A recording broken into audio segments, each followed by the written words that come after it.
Pra quem não me conhece, oi, eu sou Martina Giovanetti, estudante de Relações Internacionais, e hoje a gente vai falar sobre um dos casos mais cabeludos e sombrios da elite global, o caso Epstein. Se você caiu aqui por curiosidade ou acidente, eu sei exatamente o que você tá se perguntando. Sim, o mesmo caso Epstein que você viu viralizar nos últimos dias por causa daquele tweet do Elon Musk, que claramente estava entediado e decidiu brincar de 7 pecados dos bilionários pra ficar jogando nome por aí, né? No tweet ele diz que supostamente o Trump estaria envolvido nesse caso do Epstein e é por isso que os arquivos ainda não foram divulgados para o público. E Martina, que caso é esse? Que história é essa? A gente vai falar sobre isso hoje. Inclusive, gente, é impressionante, né? Esses dois não podem ver uma rede social lá quietinha que eles querem botar o inferno. É impressionante. Esse vídeo é a prova material de que se dinheiro não compra felicidade, caráter muito menos. Se você já ouviu falar sobre esse caso, você sabe que o buraco é fundo. E se você nunca ouviu, primeiramente, parabéns pela paz de espírito. E segundo, te prepara, porque esse é, sem exagero, um dos maiores escândalos do século XX e XXI. Envolve internacional, de menores, elite bilionária, príncipes da realeza, galera, então a gente vai falar sobre isso. E até documentos judiciais sendo selados com mais força do que um pote de palmito. E aí, se você tá aí na sua telinha me assistindo e se perguntando, Martina, mas é tudo isso mesmo? Sim, gente, é tudo isso mesmo. Mas não sai correndo pra ver se seu artista favorito tá nesse rolê, não. Calma aí. Fica comigo que eu prometo que esse babado vai render. Mas antes, se inscreve no canal, dá like nesse vídeo, ativa esse sininho e comenta aqui embaixo se você já conhece ou não o caso Epstein, o que você achou ao longo desse vídeo, beleza? Lembrando que se você quer patrocinar o meu trabalho e ter acesso a conteúdos exclusivos, o link pro meu Apoia-se tá aqui na descrição, beleza? Parou! Eu estou concorrendo na categoria Curiosidades do Prêmio iBest e eu quero muito o seu voto, cara. Martina, mas eu tô com preguiça, demora muito. Eu vou te mostrar que não demora. O link pra você votar em mim tá aqui embaixo, eu vou te mostrar. O link que tá aqui embaixo vai te levar pra essa página. E pra vocês verem que eu não tô logada. Eu vou ter que logar pra mostrar pra vocês que não demora nem um minuto. Cliquei aqui em sim, selecionei meu e-mail. Um momento, sim senhor. E pronto. Votou, acabou. E é só fazer isso uma vez por dia, gente. Ó, não deu nem um minuto, não foi? É rapidinho. Eu quero muito seu voto, eu quero muito ganhar esse prêmio. Eu já concorri ano passado, só que eu descobri muito tarde, não consegui fazer campanha. Então, bora votar. Já votou? Já votou? Então, bora pro vídeo. Jeffrey Epstein foi um financista e empresário americano, nascido em 1953. Ele era muito influente na sua área, mas existia um mistério muito grande em como ele realmente ganhava o seu dinheiro. Ou seja, aquele caso clássico, né, de trabalha com investimentos, dá arrepio em qualquer fiscal da Receita. Ele iniciou sua carreira como professor de matemática e física na Dalton School em Nova York. Depois ele trabalhou no setor financeiro, inclusive no banco Bear Stearns, antes de fundar a própria empresa, que é a J. Epstein, voltada só para clientes de carteira com mais de $1 bilhão. Ou seja, o cara só lidava com um bilionário. O cliente mais pobre dele é bilionário, tá ligado? Isso é bizarro. O Luciano Huck tem dinheiro? Tem que ser de dólar. Não pode ser real. Bilionário em real, tenho certeza que o Luciano Huck é. Agora, dólar? Eu ia falar Silvio Santos, mas ele já foi de arrasta pra cima. Já foi de arrasta pra baixo. Só pra vocês terem uma ideia, um dos seus clientes mais importantes era Leslie Wexner, fundador da L Brands, que é dona da Victoria's Secrets. Um anjinho, né? Entendeu? Victoria's Secrets. Com o tempo, obviamente, trabalhando com pessoas tão influentes e mexendo com tanto dinheiro, a sua fortuna foi aumentando. Em 1996, ele era dono da maior residência privada em Manhattan. Ele comprou imóveis em Paris, Miami, Novo México e porque, aparentemente, algumas mansões era pouco, ele comprou a sua própria ilha, a famosa Little St. James. Algumas pessoas já devem ter ouvido esse nome. Apelidada carinhosamente pela internet e pela imprensa como a Ilha dos E o P. Diddy frequentava lá? Ele é tipo o P. Diddy da geração X. O P. Diddy frequentava? A gente vai falar sobre quem frequentava já. Calma aí. Nos anos 2000, o Jeffrey Epstein começou a investir pesado em relacionamento e reputação, principalmente com grandes nomes da política e da imprensa. Sabe aquele ditado, diga-me com quem andas que eu direi quem és? Ele levou isso muito a sério. Uma das suas ações mais emblemáticas foi quando ele doou Tá pronto? 30 milhões de dólares para Harvard, que já tem pouco dinheiro, né? Hoje em dia tem mesmo, porque o Trump cortou tudo, mas na época, com o objetivo de criar um centro voltado para pesquisa em biologia, matemática e evolução dinâmica. O que é isso? Eu não faço a menor ideia, mas ele criou um centro só pra pesquisar isso. A minha roteirista tinha me mandado a seguinte mensagem mais cedo, quer ver? Nota para a Martina sobre o roteiro do Epstein. Antes de você começar a ler esse roteiro, eu peço mil desculpas, porque cada nome que eu tento pronunciar aqui parece que eu tô tentando invocar uma entidade milenar. E é basicamente isso. Bom, graças a esse gesto dele ter doado os 30 milhões para Harvard, ele foi bajulado publicamente por um docente conceituado da universidade, que se chama Alan Dershowitz. Alan Dershowitz, que era um conceituado docente da faculdade de Direito lá de Harvard. Coincidentemente ou não, Dershowitz atuaria em sua defesa lá em 2008, né, alguns anos depois, durante suas primeiras acusações de exploração sexual.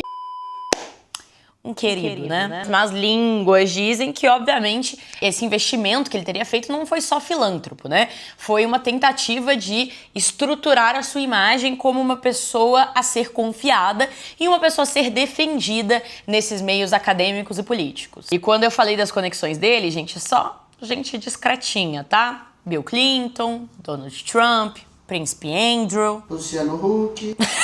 Não, o Luciano Huck não tava. Pelo amor de Deus.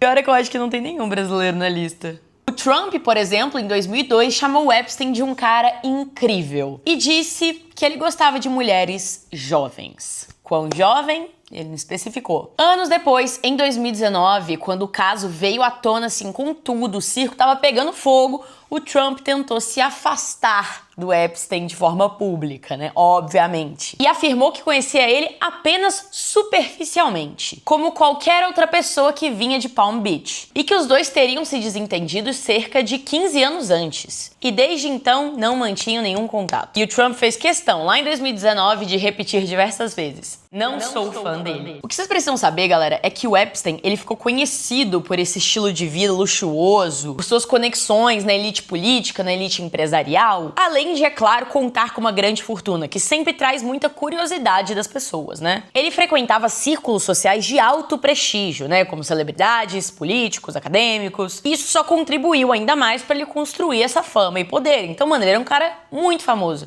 Tanto que mesmo que você não saiba o que aconteceu nesse caso do Epstein, você com certeza já deve ter ouvido o nome dele. Essa influência e riqueza permitiu que ele mantesse uma rede de contatos que evitou punições legais por muitos anos. Quando tudo veio à tona, galera, foi um choque geral, assim. Na época, o Epstein virou um ícone das teorias da conspiração. Pra vocês terem uma noção, a gente comentou aqui, mas é real. Ele foi tipo o P. Diddy de 20 anos atrás. Várias teorias surgiram sobre as alegações, né, que a gente vai falar um pouquinho mais pra frente, envolvendo outras celebridades, políticos, e até hoje esse é um dos grandes mistérios internacionais. Quem de fato estava ou esteve envolvido nessas questões, principalmente com menores de idade, né? Eu fiz a piada, mas é real. Tenham como referência todo o caos que foi quando veio à tona a questão do P. Diddy, tá? Todo dia saindo fotos novas de pessoas que frequentavam a ilha. Michael Jackson, Bill Gates, Leonardo DiCaprio, Cameron Diaz, Cate Blanchett, Bruce Willis, George Lucas e Naomi Campbell. É muito importante a gente se lembrar aqui, galera, que não é só porque essas pessoas são citadas como pessoas que estiveram na ilha ou que tem registro delas lá, foto, enfim, qualquer coisa do tipo, isso não significa que necessariamente elas estão envolvidas nesses casos pesados que a gente vai falar aqui. Porém, existem os Epstein Files, que são os arquivos que foram referenciados pelo Elon Musk naquele tweet. A questão é, esses arquivos ainda estão sendo investigados e não foram liberados para o público. Inclusive, naquele tweet que a gente viu no início, de acordo com Elon Musk, eles não foram liberados para o público ainda porque o presidente dos Estados Unidos está nesses arquivos como uma das pessoas que teria se envolvido com menores de idade lá nessa ilha. A questão, galera, é que esse caso veio à tona pela primeira vez num mundo completamente diferente do que a gente vive hoje. E principalmente com uma internet muito diferente do que a gente tem hoje. O primeiro caso veio ao público em 2005. Pra vocês terem uma noção, o Instagram foi criado em 2010. Tudo isso aconteceu sem você poder abrir o seu X ou Twitter para os mais íntimos e poder ler alguma coisa sobre aquele caso. Então o babado foi muito diferente, mas agora a gente vai falar na cronologia do que de fato aconteceu. Em março de 2005, a polícia de Palm Beach, que fica na Flórida, iniciou uma investigação contra o Epstein, né? Após uma denúncia de que ele teria de uma menor. A investigação revelou um esquema onde Epstein aliciava menores de idade para realizarem massagens que evoluíam para dezenas de mulheres acusaram o Epstein de forçá-las a prestar serviços contra sua vontade a ele. E não só a ele, também para seus convidados na sua ilha no Caribe. Aquela ilha que a gente tava falando, Little St. James, lembra? E não só na ilha, como em suas casas em Nova York, na Flórida e no Novo México. Segundo o governo dos Estados Unidos, depois daquela primeira denúncia, foi apurado que ele teria de mais de, atenção, 250 meninas menores de idade. Epstein utilizava da sua posição e conexões para recrutar essas meninas sob o pretexto de oferecer bolsas de estudo e oportunidades de trabalho. Uma vez em seu círculo, essas vítimas eram submetidas a inclusive incentivadas a recrutar outras meninas, o que criava um círculo eterno de exploração. Na época, obviamente, ele alegou que todos os encontros teriam sido consensuais e que ele acreditava que suas vítimas tinham mais de 18 anos. E aqui a gente começa a ver o tamanho do buraco, né? Porque quando a desculpa é eu achei que ela tinha 18 anos, é porque a sujeira vai longe, né? Tá, isso foi em 2005. Aí em 2008, a gente teve o que é considerado um acordo judicial extremamente controverso. Porque se você achou que eu acabei de falar pesado, segura na mão de Deus e vem, porque o que vem a seguir é muito mais absurdo. Depois de anos de denúncia e investigação, adivinha? Em 2008, ele se declarou culpado do crime de exploração de menores. Segundo a acusação do caso, o bilionário de menores e recrutou meninas para atos entre 2002 e 2005. Ele foi formalmente acusado por esse de menores e mesmo assim, com essa admissão de culpa, ele conseguiu evitar uma condenação federal e recebeu uma pena leve. Ele fechou um acordo judicial que permitiu que ele servisse apenas 13 meses de prisão, com permissões para sair durante o dia da prisão. E isso, gente, lembrando,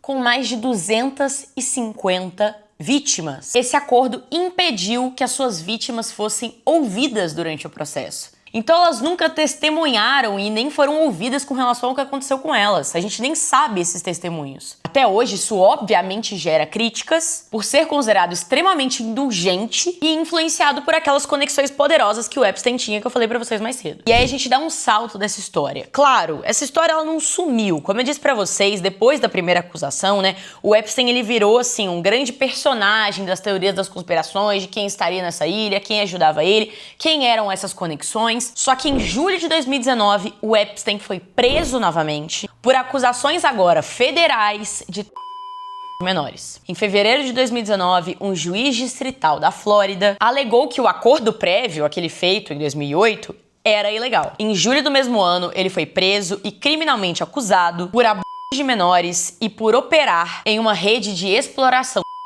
Gente, 14 anos depois, entendeu? É muito tempo. Na época, promotores federais defenderam que o Epstein deveria ficar detido até o seu julgamento. Eles argumentaram que a riqueza exuberante do empresário, além da posse de aviões privados e todas as conexões políticas que ele tinha, poderiam facilitar uma fuga, né? Basicamente, o cara tinha mais recursos pra fugir internacionalmente da prisão do que eu tenho pra ir comprar um café no Starbucks, entendeu? E é por isso que você deve se inscrever no canal, por gentileza, pra ajudar a youtuber aqui. Em agosto de 2019, ele foi encontrado morto em sua cela enquanto aguardava julgamento por exploração de menores. Você foi encontrado morto na cela. Aham. Ele morreu. Ele morreu na cela. Eu tô passada, chocada. A autópsia oficial concluiu que a causa da sua morte foi por enforcamento. Eu até arrepiei. Hoje. No entanto, surgiram dúvidas sobre a real origem dessas fraturas que ele teve no pescoço. Na autópsia mostrou que, entre esses ossos quebrados, estava o osso hioide, que nos homens fica nessa região aqui do pomo de Adão. Esse tipo de fratura pode ocorrer em homens que se principalmente se eles forem mais velhos. Porém, esse tipo de fratura é mais comum em vítimas de homicídio por A revelação sobre as lesões do pescoço do Epstein foi seguida principalmente de relatos de que os guardas não cuidavam da sua cela, quebravam frequentemente o protocolo e não monitoravam adequadamente. E eu sei que isso é muito errado, porque isso é uma forma que o sistema é corrupto e burocrático e que não sei o quê, mas assim... não preciso dizer nada, né? Depois disso, o diretor da prisão foi trocado e os guardas foram suspensos. Agora a gente vai falar sobre algumas pessoas que estavam presentes aí na ilha do Epstein com frequência, que tinham uma proximidade maior, né, com aquele querido, pra vocês entenderem aonde está a problemática de tudo isso, tá? Quão ruim o negócio era. A primeira pessoa que a gente vai falar aqui é do príncipe Andrew. Lembra que eu comentei de realeza no início do vídeo? Pois é, nesse caso é a realeza britânica. Terceiro filho da rainha Elizabeth II, sim, o irmão do atual rei da Inglaterra, Rei Charles. E ele foi indicado como uma das pessoas, né, que se envolvia nessa questão pela americana Virginia Giuffre, que tinha 38 anos em 2021 quando ela fez essa acusação. Ela teria sido, a partir dos 16 anos, vítima de entre 2000 e 2002. E ela afirma que o príncipe Andrew é um dos homens poderosos, isso é palavra dela, tá? Aos quais ela foi entregue para fins por meio dessa rede de do Jeffrey Epstein, beleza? O documento diz que o príncipe teria abusado dela na casa da socialite britânica e ex-namorada do Epstein, Ghislaine Maxwell. Esse é o nome dela, gente, eu não posso fazer nada. E a gente vai falar um pouquinho mais dela já já, tá? Gente, vocês têm noção que o cara é príncipe da Inglaterra e se meteu nisso? Um príncipe da Inglaterra. É inacreditável, né? O príncipe Andrew negou essas acusações em uma entrevista pra BBC em 2019 e chegou a expressar dúvidas sobre a veracidade da foto na qual ele aparece com a mão na cintura da Giuffre, quando ela tinha 17 anos, com a Ghislaine Maxwell no fundo. E apesar de negar o seu envolvimento com essa falcatrua toda do Epstein, o príncipe Andrew se retirou da vida pública após o escândalo em 2019. O que a rainha da Inglaterra deve ter puxado as bolas dele depois dessa? É brincadeira. Lembra da Ghislaine? Vamos falar dela agora. Maxwell é ex-namorada, era, né? Sócia do Epstein. Em 2003, em uma entrevista para Vanity Fair, o Epstein disse que ela era a sua melhor amiga. Ou seja, ela deve ser uma pessoa maravilhosa. Ghislaine Maxwell foi presa em 2020, acusada de ajudar a aliciar essas meninas que foram abusadas pelo Epstein. Promotores federais afirmam em documentos que ela teria seduzido e feito com que essas meninas viajassem, né, atrás do Epstein, onde quer que ele estivesse e onde quer que a sua rede de levasse. E que ela ainda auxiliava essas meninas para se prepararem, se é que vocês me entendem, para serem submetidas ao abuso.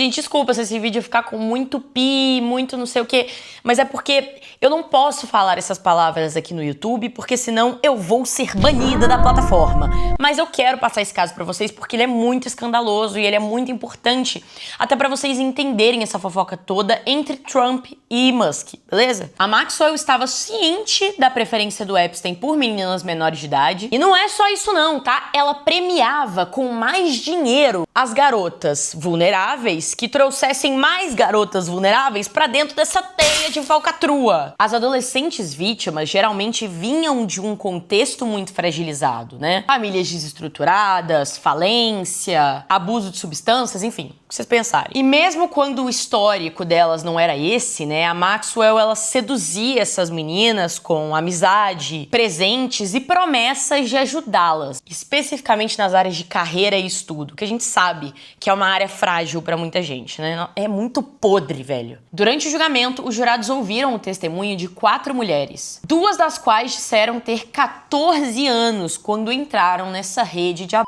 do Epstein. 3 dessas mulheres disseram que a própria Ghislaine Maxwell teria tocado nelas de forma inapropriada, ou seja, ninguém está limpo. Basicamente, gente, ela era o braço direito dele nesse esquema todo. E as regras da casa do Epstein estavam em um manual de 59 páginas e determinavam que os funcionários, não só essas meninas que eram exploradas, né, mas qualquer funcionário que estivesse na casa precisaria ser surdo, mudo e cego. E proibia completamente contato visual com qualquer pessoa que estivesse na casa. Gente, imagina trabalhar numa casa dessa, pelo amor de Deus. Só que aí o caso voltou voltou a tomar uma repercussão absurda em 2025, porque em fevereiro desse ano o Departamento de Justiça dos Estados Unidos divulgou uma série de documentos envolvendo esse caso. E é por isso que a gente tem tantos detalhes, sabe, do que eu tô contando aqui pra vocês. Os documentos, eles somam quase 200 páginas e revelam registro de voos, uma lista de evidências e outros nomes que eram ligados a Epstein ou que viajaram, para sua ilha ou para alguma de suas casas. Nesses registros de voo aparecem vários nomes, incluindo o de Donald Trump. É importante ressaltar que esses não são os documentos aos quais o Elon se referiu lá no Twitter. Como já deu pra perceber, esse é um caso complexo, Existem diversos tipos de documento. O que o Elon provavelmente estava se referindo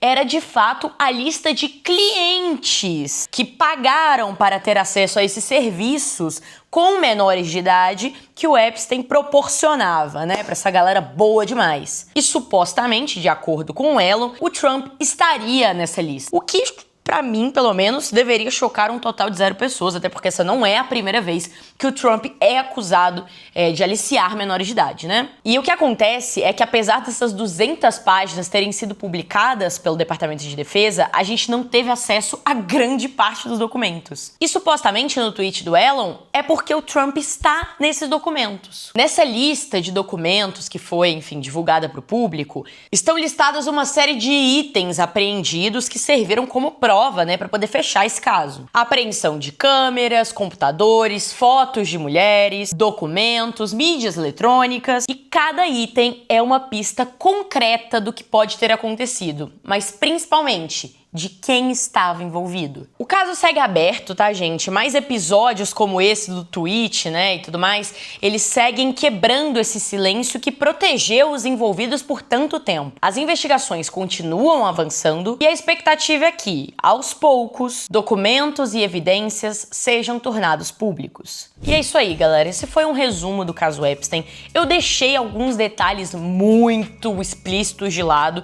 Primeiro, porque eu acho que o YouTube não ia aceitar muito bem isso. Segundo, porque esse é um canal de pessoas jovens, E apesar da gente ter que conhecer o caso, de forma geral, assim, pra saber, pra entender essas referências que são feitas, principalmente porque isso tem a ver com relações internacionais, tem a ver com o atual presidente dos Estados Unidos, eu não acho que a gente ir muito a fundo em detalhes sórdidos constrói alguma coisa, sabe? E se vocês continuam curiosos com relação a isso, existe muito material detalhado sobre esse caso Epstein. Vocês podem ter acesso ao processo, às provas e, é claro, o júri, da internet. Mas muito cuidado e lembre-se sempre de checar as fontes que você utiliza. Até porque, como eu disse pra vocês, esse é um caso que tem muita teoria da conspiração envolvida. Se você gostou desse vídeo, dá like, se inscreve no canal. Não esquece de se inscrever no canal e dar like, gente. Por favor, isso me ajuda muito, muito, muito, muito, muito. Principalmente nesse vídeo, que vai ser um vídeo que provavelmente vai ter um alcance mais curto. Comenta aqui embaixo o que você achou desse caso, o que você já conhecia, o que você não conhecia. E vai conferir o link do Apoia-se que tá aqui na descrição, beleza? Um beijo pra vocês e até o próximo vídeo. Tchau, tchau. Bora votar. Já votou? Já votou? Então bora pro vídeo.